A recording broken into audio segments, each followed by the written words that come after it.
Next നമ്മൾ discuss ചെയ്യുന്നത് ഒരു സ്യൂഡോ കോഡ് എന്താണെന്നുള്ളതാണ്. ഓക്കെ, നമ്മൾ അൽഗോരിതം കണ്ടു, ഫ്ലോ ചാർട്ട് കണ്ടു. സ്യൂഡോ കോഡ് എന്ന് പറഞ്ഞാൽ നിങ്ങളുടെ കോഡുമായിട്ട് ഏറ്റവും സിമിലറായിട്ട്, നിങ്ങളുടെ ഒരു ശരിക്കുള്ള ഒരു പ്രോഗ്രാം അല്ല, നിങ്ങളുടെ പ്രോഗ്രാമുമായിട്ട് ഏറ്റവും സിമിലറായിട്ട് നിൽക്കുന്ന കോഡ്, അതായത് നിയർ ടു കോഡായിട്ട് നമ്മൾ എഴുതി നോക്കുന്നതാണ്. ഓക്കെ, ഇതൊരു ഫോർമൽ റെപ്രസെൻറ്റേഷൻ ഓഫ് അൽഗോരിതം എന്ന് പറയും. അൽഗോരിതം എന്ന് പറയുന്നത് നമ്മുടെ ഇംഗ്ലീഷ്, നമുക്കറിയാവുന്ന ഒരു ലാംഗ്വേജിൽ തന്നെ നമ്മൾ ആ പ്രോബ്ലം സോൾവ് ചെയ്യുന്നതാണ് അൽഗോരിതം. പക്ഷേ ഇതൊരു ഫോർമലായിട്ട് നിങ്ങൾക്ക് റെപ്രസെൻറ്റ് ചെയ്യാൻ പറ്റുന്നുണ്ടെങ്കിൽ ഇതിനെയാണ് സ്യൂഡോ കോഡ് എന്ന് പറയുന്നത്. ഓക്കെ, ഇവിടെ നിങ്ങൾ ഓരോ സ്റ്റെപ്പും, എവറി സ്റ്റെപ്പ് നമ്മൾ റെപ്രസെൻറ്റ് ചെയ്യുന്ന ഒരു ഫോർമലായിട്ടാണ് റെപ്രസെൻറ്റ് ചെയ്യുക. അതായത് നിങ്ങളുടെ ആക്ച്വൽ പ്രോഗ്രാമിംഗ് ലാംഗ്വേജുമായിട്ട് വളരെ ക്ലോസ് ആയിട്ടുള്ള ഒരു രീതിയിലാണ് നമ്മൾ റെപ്രസെൻറ്റ് ചെയ്യുന്നത്.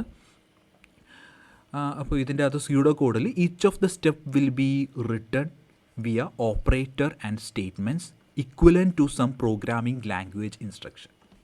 ഓക്കെ, അപ്പോൾ നമ്മുടെ ഈ പ്രോഗ്രാമിംഗ് ലാംഗ്വേജിൽ ഏകദേശം സിമ്പിൾസൊക്കെ യൂസ് ചെയ്തിട്ട് തന്നെയാണ് നമ്മൾ സ്യൂഡോ കോഡ് എഴുതുന്നത്.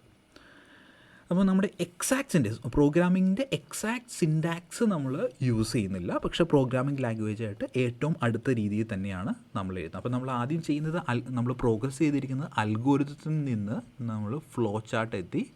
ഇനി ഈ ഫ്ലോ ചാർട്ടിൽ നിന്ന് നമ്മൾ സ്യൂഡോ കോഡിലേക്ക് പോവുകയാണ്. ഓക്കെ, സ്യൂഡോ കോഡിലേക്ക്, അതായത് നമ്മൾ പ്രോഗ്രാമിംഗ് ഒരു ഫുൾ പ്രോഗ്രാം എഴുതുന്നതിൻ്റെ തൊട്ട് മുമ്പിലത്തെ സ്റ്റെപ്പ് വരെ നമ്മൾ എത്തി. ഇപ്പോൾ സ്യൂഡോ കോഡ് എല്ലാം നമ്മൾ നമ്മുടെ ഫ്ലോ ചാർട്ട് പോലെ തന്നെ starts with keyword start and complete with keyword stop or end. അപ്പോൾ നമ്മൾ ഫ്ലോ ചാർട്ടിൽ നമ്മൾ കണ്ട പോലെ തന്നെ ആദ്യം നമ്മൾ സ്റ്റാർട്ട് ഉപയോഗിക്കണം, അവസാനം നമ്മൾ സ്റ്റോപ്പ് അല്ലെങ്കിൽ എൻഡ് യൂസ് ചെയ്യണം.